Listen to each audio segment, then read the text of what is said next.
Hola a totes i a tots, el meu nom és Tònia Totaboy Coll, som mestra d'educació infantil de l'Escola Pública de Fornells i una enamorada dels àlbums il·lustrats i de tot el que té a veure amb la literatura infantil. D'altra banda, també m'agradaria dir-vos i desitjar-vos un bon Sant Jordi a tothom, de sa casa, i dir-vos que estic molt contenta de poder participar a Sant Jordi a Ragosa i poder compartir una petita part d'una de les coses que més m'agrada de la meva feina.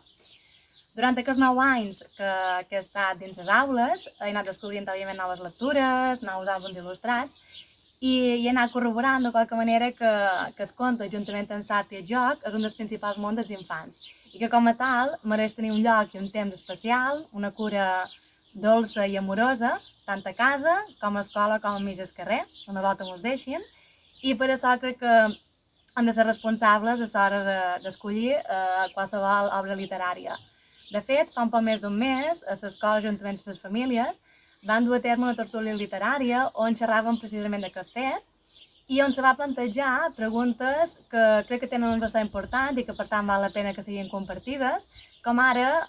com podem ajudar els infants a gaudir de la literatura i d'altres, com ara també, per exemple, quins criteris seguim a l'hora d'escollir un àlbum il·lustrat, a l'hora d'escollir qualsevol tipus d'obra literària. Amb això vull dir que crec que és molt important que escola i família aneguem a la una en tot moment amb aquest aspecte i amb molt d'altres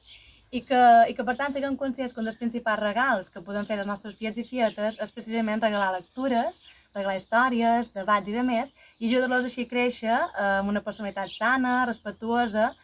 per mitjà de referents positius. Per això és que crec que hem de ser més conscients que mai que la literatura en tot moment actua com a referent i que, per tant, el nostre deure com a adult i com a acompanyants és precisament passar un bon filtre i tenir cura, com deia, de totes aquelles obres que posam a la base els nostres fills i filletes. De fet, per això crec que és bàsic que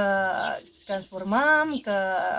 ens informem, ens assessorem en tot moment i que de la mateixa manera també estiguem presents i estiguem a l'abast de tot el que s'hi cou a llibreries i a biblioteques i a les escoles i a la societat en general.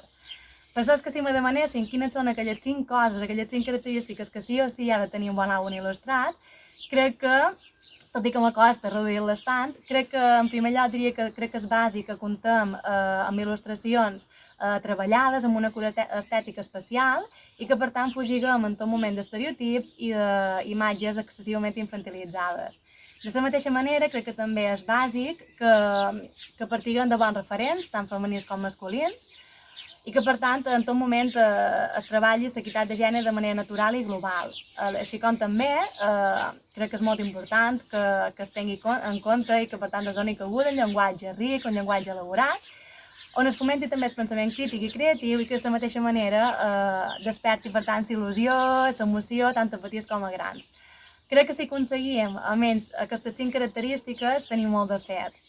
De la mateixa manera, si me demanessin quines són aquelles propostes o quantes propostes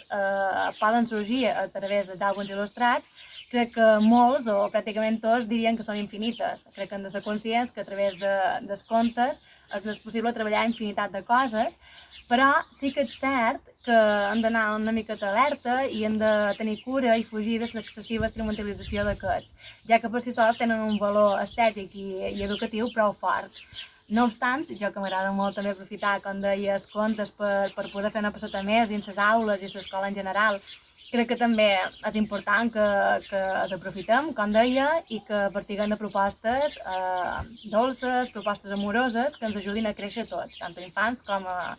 adults. Per això és que me centraré en 5 àrees que jo crec que són cabdals, tot i que em podria xerrar de moltes altres, però per no fer-ho massa llarg, crec que val més que em centri en aquestes 5. I una de les tantes seria en tot moment, i crec que és bàsic, que partiguen de laboratoris literaris i de biblioteques d'aula i de centre de qualitat i que per tant incloïguem a tota la comunitat educativa, també la biblioteca del poble i que per tant estiguem tots coordinats per intentar que tot això tingui un sentit i per intentar donar cabuda, com deia, tots els diferents àmbits en tot el que té a veure amb el projecte lector. D'altra banda, crec que també és especialment important que donen la possibilitat als fiets i fietes a que siguin ells qui recomanin, tant a companys com a famílies, quins són els seus àlbums il·lustrats imprescindibles. Una volta s'hagin treballat, una volta hagin estat suficientment temps al seu abast, i que per tant d'aquesta manera se puguem motivar i se puguem engrescar tot el que fa referència en el moment de lectura i en el moment de compartir. De la mateixa manera, crec que també és fonamental que aprofitem per treballar tot el que té relació amb l'expressió oral, amb el llenguatge, tant com deia oral, escrit i corporal. Això es pot fer de maneres infinites, es pot fer de moltes maneres, i crec que s'ha de donar pas, com deia, en aquesta part de dramatització, de creativitat, ja sigui a través del camp i xivall, ja sigui a través del microteatre, a través de teatre d'ombres, de teatre de titelles,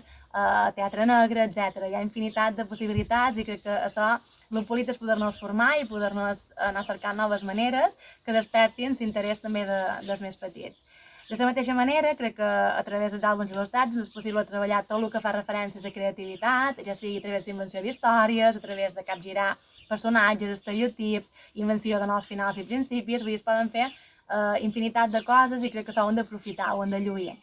Especialment perquè ja tot el que ens ve donat i intentar que siguin infants amb una personalitat crítica i que pugui, de qualque manera, entendre que no tot és vàlid. Val? I ja per acabar amb les 5 propostes, la darrera en aquest cas es tracta, des del meu punt de vista, d'una cosa molt important, com és treballar les estratègies lectores. Crec que és bàsic que treballem, que dediquem temps i espai de qualitat, com deia abans, en aquesta tasca, ja que a través de les estratègies lectores ens és possible que els infants gaudeixin de la literatura, que entenguin i connectin en tot moment amb la història, amb els personatges. Crec que si el dia a dia ens permet treballar al mancosín d'aquestes àrees, jo crec que es permetria de qualque manera donar cabuda a una literatura de qualitat, a unes propostes amb una cura estètica i amb un rerefons dolç i agradable, que al cap i a la fi és el que hem d'intentar per donar resposta als interessos i les realitats dels nostres fiets i fietes. I ara ja sé, per acabar, m'agradaria llegir-vos un petit fragment d'un dels meus àlbums il·lustrats preferits, com és La nena de llibres d'Oliver Jeffers, i diu així: la nostra és una casa on tot s'inventa. I absolutament tothom hi pot entrar. Perquè la imaginació és lliure. I ara sí, feliç Sant Jordi a tothom i espero veure-vos en una altra ocasió. Adeu!